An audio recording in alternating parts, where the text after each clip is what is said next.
Oi, gente! Hoje eu estou aqui com a Sandra Chemin. Ela é publicitária, fundou a primeira agência digital do Brasil, vendeu a empresa e foi velejar com a família. Bom, o papo de hoje é Trabalho Sem Fronteira. Sandra, bem-vinda à nossa entrevista. Prazer estar aqui. Uma alegria te receber. E eu queria começar com você contando dessa experiência de ser uma empreendedora inovadora, largar tudo e começar uma nova vida no mar. Essa não foi uma história planejada, né? Essa foi uma história que aconteceu na vida. Porque vendi minha empresa, estava muito feliz, me via criando o futuro e de repente eu engravidei. E logo depois que eu soube que eu estava grávida, o meu marido teve um diagnóstico de um câncer e dizia que ele ia ter 2 anos de vida. E aquilo, na verdade... Foram apresentados à finitude. Nós fomos apresentados à finitude. E demorou 4 meses para a gente descobrir que esse diagnóstico estava errado, que ele não tinha um câncer. Mas dentro da gente a transformação já tinha acontecido. E ele tinha um sonho, que era um sonho de navegar, um sonho de infância. Eu já estava, depois de ser muito executiva, ter tido muito sucesso, começando a questionar um pouco, querendo ter uma vida pessoal. E aí a gente resolveu ir atrás desse sonho dele e viver o presente. A gente, na época, quando ele trouxe esse sonho, parecia uma coisa muito grande, porque não tínhamos experiência prática de navegar. Mas a gente resolveu fazer um pequeno, vamos ficar 3 meses e a gente vê o que a gente sente. E desde então são 17 anos velejando, nós não moramos mais no mar, mas isso acabou mudando toda a nossa vida. Quando nós mudamos para Paraty, elas eram bem pequenas. A gente se deparou com uma falta de estrutura de educação muito grande, né? As escolas que tinham ali não falavam com os nossos valores.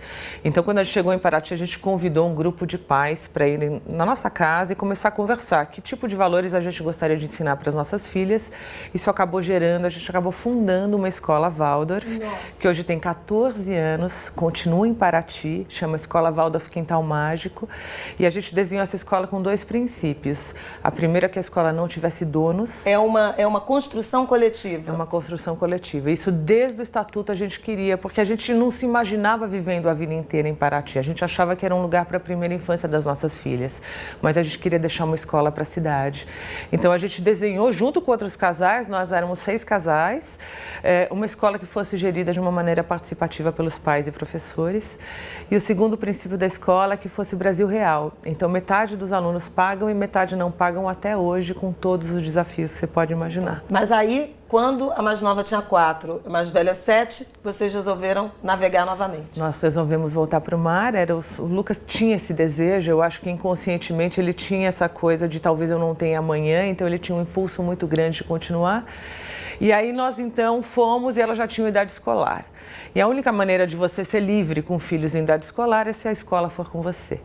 Então, na verdade, aí foi uma outra experiência completamente diferente de ensiná-las. E nós acabamos fazendo jardim de infância, 1º, 2º, 3º e 4º a bordo durante 3 anos e meio.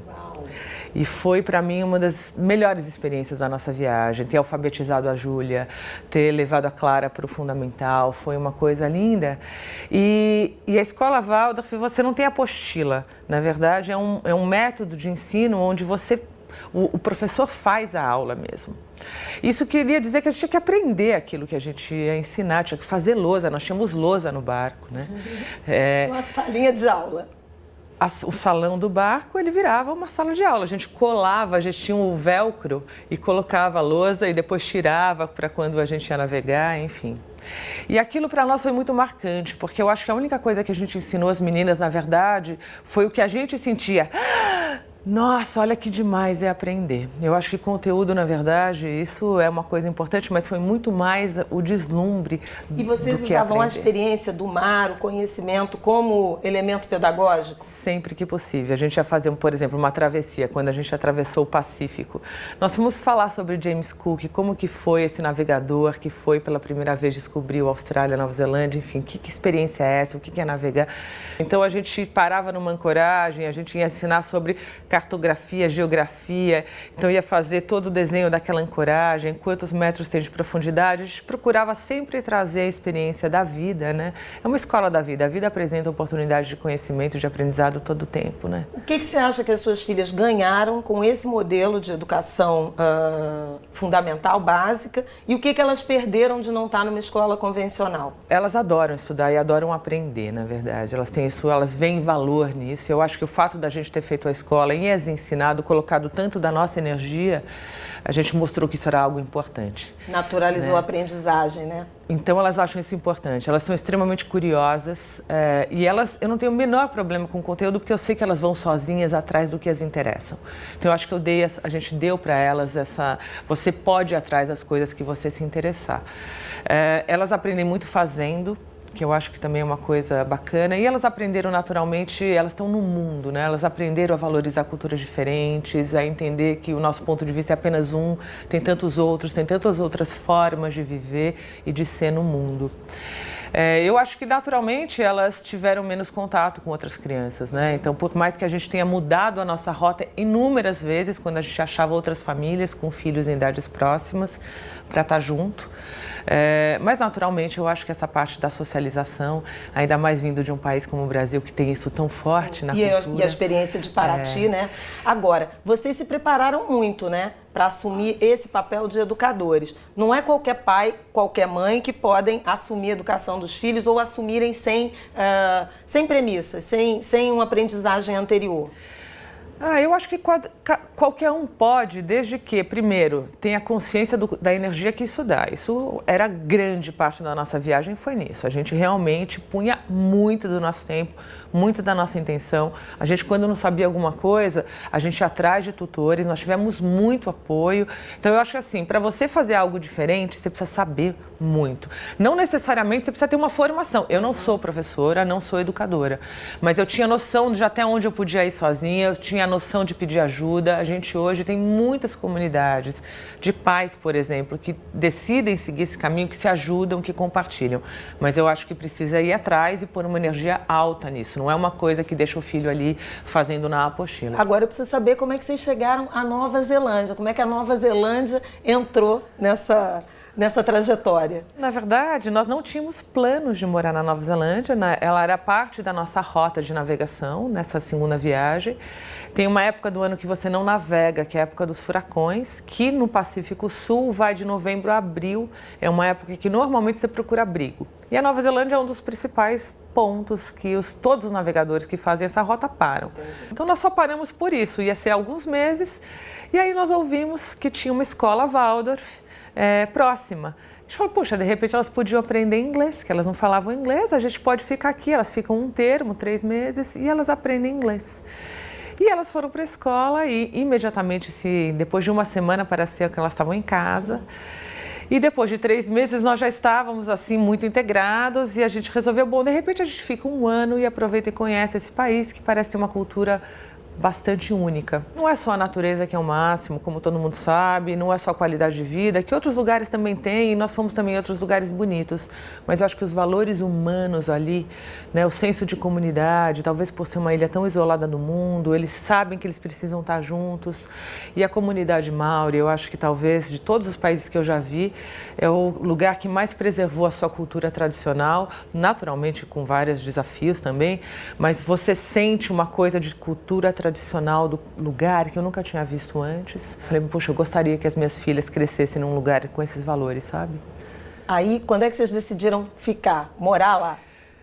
Nós fomos também, tudo é aprender fazendo, né? Experimentando. Quando eu tive esse chamado, eu acho que eu gostaria de empreender de novo, e as meninas tiveram um chamado, a gente quer estar com outros amigos, ainda demorou 2 anos para a gente estar enquanto família, os 4, porque o Lucas ainda saía, a gente também ia encontrar ele em outros lugares, e depois de 2 anos a gente de fato tomou essa decisão. Então hoje faz 4 anos que a gente realmente falou, não, vamos experimentar aqui, porque depois de já ter morado em Paraty, a gente sabia que não é fácil você encontrar essa combinação de um lugar que tem a qualidade de vida e que tem oportunidade de trabalho e educação. Não é tão simples. E essa boa vida comunitária, né? E essa vida comunitária. Então a gente falou, vamos experimentar. E aí a gente vê. De um lado exige muito planejamento, né? essa decisão de se lançar ao mar, planejar rotas, mas tem também muito improviso. Eu lembro de uma expressão que você usou numa outra entrevista, me ensinou sobre flexibilidade, sobre ajustar planos, sobre buscar alternativas. E em que medida essa experiência pessoal, ela foi introduzida na sua carreira, no seu planejamento profissional? Eu acho que é fundamental, porque eu acho que hoje a gente vive com uma complexidade tão grande aí de futuro, né, de tanto momento de mudança, que eu acho que o que o mar me trouxe foi, eu tenho uma intenção clara, estou indo para o oeste. Porém, eu não sei o que vai acontecer, eu não controlo o tempo, né? Pode ter tantas questões no meio, então eu posso adaptar minha rota de acordo com o que acontecer no caminho. Eu acho que isso eu aplico todo dia no meu trabalho. Vou te dar um exemplo bem real. Quando a gente foi fazer a maior travessia, que foi a travessia do Pacífico, a gente saiu de Galápagos para as Ilhas Marquesas, na Polinésia. Eu até a metade da viagem, foram 3 semanas sem ver terra. Até a metade da viagem nós não sabíamos se a gente ia para as Ilhas Marquesas, que é bem ao norte, ou para a Gâmbia, que é bem ao sul. Gente. Porque a gente tinha estabelecido um critério, a gente quer ir com certa segurança, a gente está com 2 filhas a bordo, a gente não quer ter que enfrentar uma situação de tempo desnecessária, mas nós estamos indo para o oeste. E no meio da viagem a gente confirmou, não, a condição dá. Então eu acho que isso a gente traz para a vida hoje, né? Eu acho que sem intenção clara nada se manifesta, é importante ter intenção clara, mas você não pode estar apegado àquele ponto, porque naturalmente, bem provável ele vai mudar, porque está muito complexo, muita incerteza hoje. Como é que surge o Trabalho Sem Fronteiras?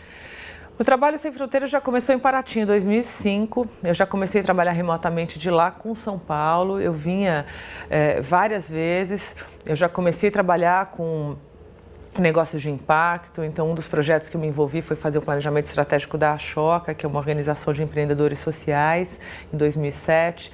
E eu já trabalhava a partir de Paraty com São Paulo, mas era muito difícil, porque a qualidade da internet era terrível. Sim, tinha uma restrição de comunicação, né? Mais de uma década atrás. Então a infraestrutura era ruim e não tinha tanta cultura. Hoje eu trabalho diariamente da Nova Zelândia com o Brasil, me parece mais perto do que era Paraty, São Paulo, há 10 anos atrás, porque a minha conexão é boa e todo mundo entende. Então, basicamente, foi... Você ainda está no futuro, né? Eu estou um dia na frente, aqui, né? 16 horas na frente do Brasil. Os meus amigos me dizem, ela vem do futuro. Mas eu trabalho diariamente com empresas, né, no Brasil e com pessoas no Brasil a partir de lá. Fazendo o quê? Fazendo conversas, videoconferências e vindo para o Brasil a cada 3 meses, onde eu consigo fazer os trabalhos de maior transformação, os trabalhos de grupo, os trabalhos que vão criar o protótipo, o projeto, que depois eu posso acompanhar de lá diariamente. Eu faço isso há 6 anos. E você acha que o mercado de trabalho ele já está se adaptando a essa ausência física?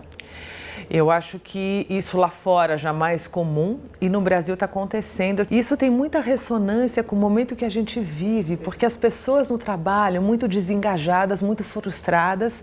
E se você quer que elas se engajem, você precisa abrir espaço para acomodar o que faz sentido na vida delas. E só que isso traz toda uma mudança, né, de como você adapta o trabalho para que isso funcione. Na gestão, nas relações entre trabalhadores e empresários. Mas que bom, são novos arranjos, novas modalidades, né, de inserção no mercado de trabalho. Sandra, muito obrigada por participar do nosso entrevista. Um prazer estar aqui. E aí, gostou dessa entrevista? Quer ver as outras? Procura Futura Play. Até a próxima!